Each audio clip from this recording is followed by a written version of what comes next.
Come all'improvviso, buonasera, buonasera dalla Radio dello Zenzero, un abbraccio a tutti, auguro una buona serata e come all'improvviso dopo il cielo a paradiso, una buona cena a tutti da Villa Rosa Enna, un abbraccio veramente di cuore, effettivamente come al solito Villa Rosa zero persone in giro e ho voluto augurare una buona serata, una buona notte.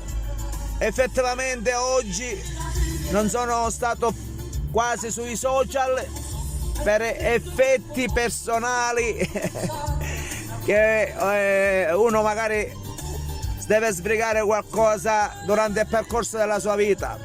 Un abbraccio a tutti, un abbraccio di cuore veramente, un abbraccio di cuore dalle Radio dello Zenzero a tutti i siciliani. Ciao Giuseppe Bognani, Giuseppe Balsamo, saluto tutto il gruppo Zenzero e Limone.